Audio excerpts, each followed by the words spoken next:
তোমরা তো এর আগের পার্টে দেখতেই পেয়েছো যে আমি কেনাকাটা করতে গিয়েছিলাম আর কি।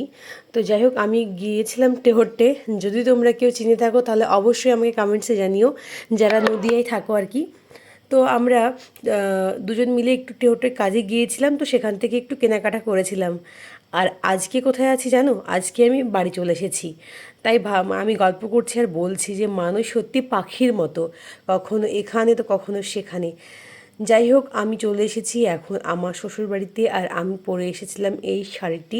তো এখানে বাড়ি এলাম, বাড়ি আসার পরে আমি দুপুরের দিকে খেলাম একটু চিড়ে, তারপরে একটু গুড়, আর তার সঙ্গে ছিল কলা ছিল। তারপরে সেগুলো খেয়ে ওই কখন তখন কটা বাজে, আমি বাড়ি আসতে আসতে মানে আমার শ্বশুরবাড়ি আসতে আসতে বেজে গেছিলো অলমোস্ট 11টা মতো। চিড়ে মুড়ি খেয়ে, চিড়ে গুড় খেয়ে আমরা চলে গেলাম কাটোয়ার উদ্দেশ্যে। আর কাটোয়া যেতে যেতে দেখছি এই যে দেখো রাস্তা, এই মানে ঘাটের ধারে আর কি, এখানে কিছু ম্যাজিশিয়ান তোমার মানে তার ম্যাজিক দেখাচ্ছে।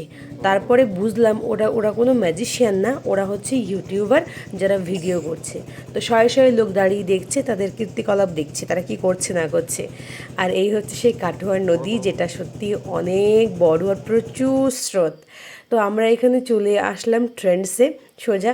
কাটোয়া ঘাট থেকে পার হয়ে তো সঙ্গে সঙ্গে টোটো পাওয়া যায় না, একটু পায়ে হেঁটে তারপরে গোয়েঙ্কা রোড যেতে আসতে হয় আর কি টোটো করে। তারপরে এখানে আছে অনেক কিছু, বেশ কাটোয়া একটা ভালো শহর। আর এই ব্যাগটা আমার ভীষণ পছন্দ হয়েছিল। তো আমার তো প্রচুর ব্যাগ আছেই, এবার ব্যাগ কেনা যেহেতু কামাই নেই, তাই ভাবলাম থাক, পরে আবার কখনো নেওয়া হবে। নাহলে ব্যাগটা আমার কিন্তু ভীষণ পছন্দ হয়েছিল। আর ট্রেন্ডসের একটা গুণ ভালো আছে কি, জিনিসগুলো বেশ ভালো, মানে ব্যবহার করে শান্তি পাওয়া যায়। তো ব্যাগটা সত্যি দেখো, তোমরাও দেখো ব্যাগটা কি ভালো লাগছিল। আর আমি বারবার করে দেখছিলাম যে আমার ওপর ব্যাগটি কেমন লাগে। আর সত্যি বলতে ব্যাগটি ভীষণ ভালোও লাগছিল। তারপর আর কি একের পর এক ব্যাগ দেখলাম, তারপর পরিবারের সকলের জন্য একটু টুকিটাকি কিছু জিনিসপত্র নিলাম এখান থেকে। আর এই তো গরম আসছে, যে হাড়ভাঙা গরম আসবে। এর আগের বছর যা গরম পড়েছে, এইবার তার চেয়েও বেশি গরম পড়বে। তো এখানে কিছু কুর্তি নিজের জন্য বা পরিবারের সবার জন্য দেখছিলাম আর কি। তো এই দেখো, কালেকশান ছিল মোটামুটি, খারাপ ছিল না, বেশ ভালোই ছিল। আর আমি খুঁজছিলাম একেবারে পিওর কটন, যেগুলো হয়তো ঝকমকে নয় রঙের আদলে, কিন্তু যেন পরে শান্তি পাওয়া যায়। তারপর চলে এলাম এখানে শাড়ির দোকানে, আর রূপসী বস্ত্রালয় থেকে। এখানে আমার শাশুড়ি মায়ের জন্য শাড়ি দেখছিলাম। আর আমার শাশুড়ি মা বলে দিয়েছে যে তোমার জন্য এবার কিন্তু শাড়ি নিও। আর ওনারটাই লাল হলুদ কালার ভীষণ পছন্দ। তো আমি এখান থেকে শাড়ি দেখছিলাম। এই যে দেখো শাড়িগুলো খুব মানে ভালোই ছিল, মোটামুটি খারাপ ছিল না। তবে যে যাই বলুক না কেন, আদি ঢাকেশ্বরী যাদের ঢাকেশ্বরী, মানে সত্যি কথা বলতে গেলে দারুণ। এক কথায় মানে সেই আদি ঢাকেশ্বরী দোকানের শাড়ির যেন আলাদাই কিছু বাহার রয়েছে। এটা তোমরা আমার সাথে কে কে একমত হবে জানিও কমেন্টসে।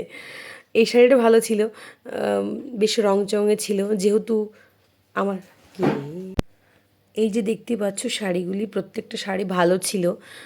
তো তারপরেও আমার যেহেতু নতুনই বিয়ে হয়েছে, তাই একটু লাল হলুদ কালারফুল শাড়ি যেন বেশি খেলছে। আর ভালো লাগে, মানে যারা স্পেশালি এই নতুন নতুন আর কি। বাড়ি আসলাম, আসতে প্রায় তখন কটা বাজে, 4:30 5টা বেজে গেছিলো, 4:30 অলমোস্ট।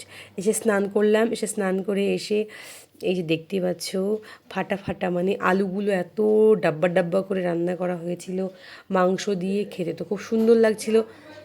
তার সঙ্গে ছিল বেগুন ভাজা, কলা ভাজা ছিল, তারপরে মুরগির ডিম ছিল। আর এই যে খাচ্ছে। আর এই দিন আমরা সত্যি সত্যি অর্থে আমরা রোজা রাখতে পারিনি। তো তাই আর কি, এবার রোজার সময় বলে যে মিথ্যা কথা বলবো রোজা না করে, সেই রকম কোনো মানসিকতা নেই। তারপর আমরা ঘুমিয়ে পড়েছিলাম দুজনেই।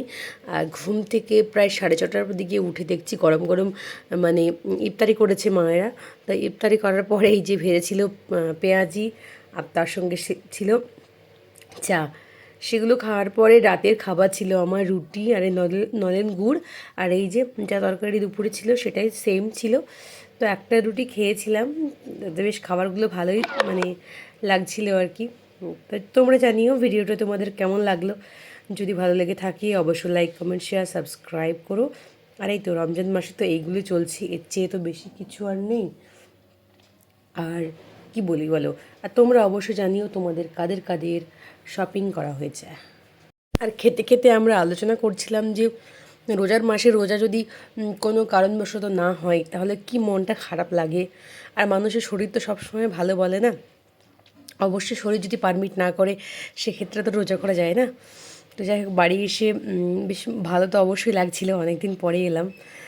তো এইভাবেই চলছে আর যেন চলতে থাকে।